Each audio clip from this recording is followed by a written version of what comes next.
السلام علیکم ورحمۃ اللہ وبرکاتہ۔ میرے پیارے ناظرین، آج آپ سبھی کے لیے بابری مسجد کے حوالے سے ایک بابری مسجد کا کرشمہ سنانے والے ہیں۔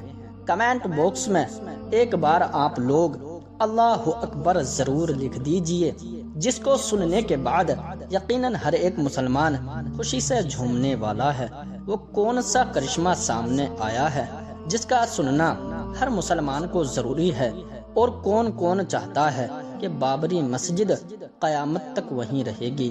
وہ اس ویڈیو کو لائک کر کے کمنٹ باکس میں اللہ اکبر ضرور لکھ دے۔ اس ویڈیو کو پورا دیکھنا ہر مسلمان کو ضروری ہے، اور اس بابری مسجد کے کرشمے کی گواہی میرے پیارے مسلمان بھائی، مسلمانوں نے نہیں بلکہ غیر مسلم اس کی گواہی دے رہے ہیں، اس لیے یہ ویڈیو زیادہ خاص ہے۔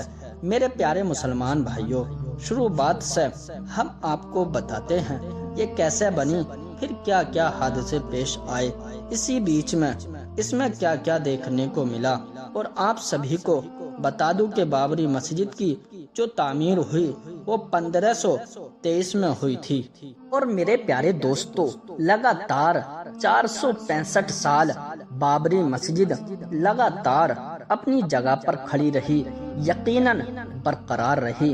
لیکن 1992 میں کچھ راج نیتا اپنی سیٹ کو گرم کرنا چاہتے تھے، اسی بنیاد پر بابری مسجد کو شہید کروا دیا، جس کی وجہ سے نہ جانے کتنا نقصان دیکھنے کو ملا، یہ ہم سبھی جانتے ہیں۔ یعنی کہ بڑے حادثات دیکھنے کو ملے جس کو دیکھ کر یقیناً روح کانپ جاتی ہے۔ میرے پیارے دوستو، وہ جو راج نیتا تھے انہوں نے اپنی سیٹ کو گرم کرنے کے لیے بابری مسجد کو شہید کروا دیا تھا، لیکن ان کی اس غلطی کی وجہ سے نہ جانے کتنے لوگوں کی جان چلی گئی، جو کہ بڑے افسوس کی بات ہے۔ میرے پیارے دوستو، بابری مسجد کے حوالے سے اگر بات کی جائے، جو تاریخ میں سب سے بڑا اور لمبا اگر کوئی کیس چلا ہے تو یقیناً نظر میں جو آتا ہے وہ بابری مسجد کا ہی کیس ہے۔ اور میرے پیارے دوستو، آخر کار سن 2019 میں اس کا فیصلہ آ ہی گیا۔ جیسا کہ آپ سبھی کو پتا ہے کہ بابری مسجد کی جو زمین تھی ہندو سنگٹھن کو دے دی گئی تھی، اس کے علاوہ بابری مسجد کو 5 ایکڑ زمین دی گئی تھی۔ ایودھیا میں مسلمانوں کو یا پھر مسلمانوں کے حق میں 5 ایکڑ زمین دی کہ جہاں پر چاہیں مسجد بنائیں یا پھر کچھ اور بنوائیں۔ میرے پیارے مسلمان بھائی، اس 5 ایکڑ زمین کو لے کر کوئی بھی مسلمان خوش نہیں تھا، لیکن سپریم کورٹ کا جو فیصلہ تھا اس فیصلے کو مانتے ہوئے انہوں نے اس زمین کو سویکار کر لیا۔ اور میں آپ سبھی کو بتا دوں 5 ایکڑ زمین کے اوپر ہاسپٹل بھی بننے جا رہا ہے، ساتھ ہی ساتھ ایک مسجد بھی بننے جا رہی ہے۔ اب ہم کرشمے کے حوالے سے بات کر لیتے ہیں، جو کہ ایک بہت ہی بڑا کرشمہ تھا، اور وہ دیکھنے کو ملا ایودھیا کے اندر، یعنی اس جگہ جہاں پر بابری مسجد کو شہید کیا گیا تھا، اسی سرزمین کے اوپر جہاں پر بابری مسجد تھی۔ میرے پیارے دوستو، راج یا اللہ کی قدرت سامنے نہیں آتی اگر بابری مسجد شہید نہیں ہوتی۔ جو مسجد لگاتار 465 سالوں سے جس جگہ پر بابری مسجد کھڑی ہوئی تھی وہ جگہ کوئی معمولی جگہ نہیں تھی۔ یعنی میرے پیارے دوستو، بابری مسجد کی جگہ پر رام مندر کو بنانے کے لیے جب اس زمین کی کھدائی کی گئی تو میرے پیارے دوستو 200 فٹ کی گہرائی میں ایک ندی سامنے آئی ہے۔ میرے پیارے دوستو، بابری مسجد کا اس سے بڑا کرشمہ کیا ہوگا؟ جس شخص نے بابری مسجد کو سب سے پہلے توڑا تھا وہ شخص ایک غیر مسلم تھا۔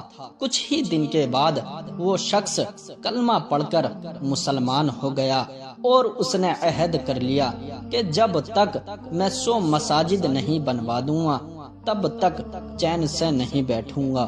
سبحان اللہ، صلو علی الحبیب صلی اللہ علی محمد۔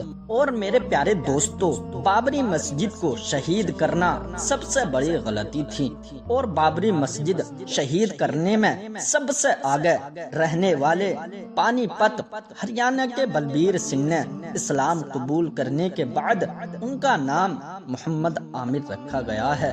انہوں نے محبوب نگر کا دورہ کرتے ہوئے مدرسہ اسلامیہ تجوید القرآن شاہ صاحب میں اپنی سابقہ زندگی اور قبول اسلام کی ساری تفصیل بتائی۔ اس موقع پر انہوں نے بتایا کہ جب بابری مسجد کے گنبد پر انہوں نے پہلی گدال چلائی، تب ان کے جسم میں ایک قسم کی بے چینی اور گھبراہٹ پیدا ہو گئی تھی۔ اللہ اکبر۔ لیکن دھرم اور جوانی کے جوش نے اس حرکت سے باز نہیں رکھا، لیکن حالات بگڑتے دیکھ کر دوسرے کار سیوکوں نے مجھے گھر پہنچا دیا، جہاں میں اپنے کارنامے پر فخر محسوس کر رہا تھا، اور ریلوے اسٹیشن سے گھر تک عوام نے میرا استقبال کیا۔ لیکن میرے والد نے میرے لیے اپنے گھر کے دروازے بند کرتے ہوئے کہا کہ جو ماسٹر ہندو مسلمان سکھ عیسائی بھائی بھائی کی تعلیم دیتا ہے، اس کے بیٹے نے آج انسانیت کو شرمسار کر دیا ہے، اور اسی تاریخ سے میرا دل و دماغ کسی بھی کام کے قابل نہیں رہا، اور پھر میں نے اسلام قبول کر لیا۔ سبحان اللہ، صلو علی الحبیب صلی اللہ علی محمد۔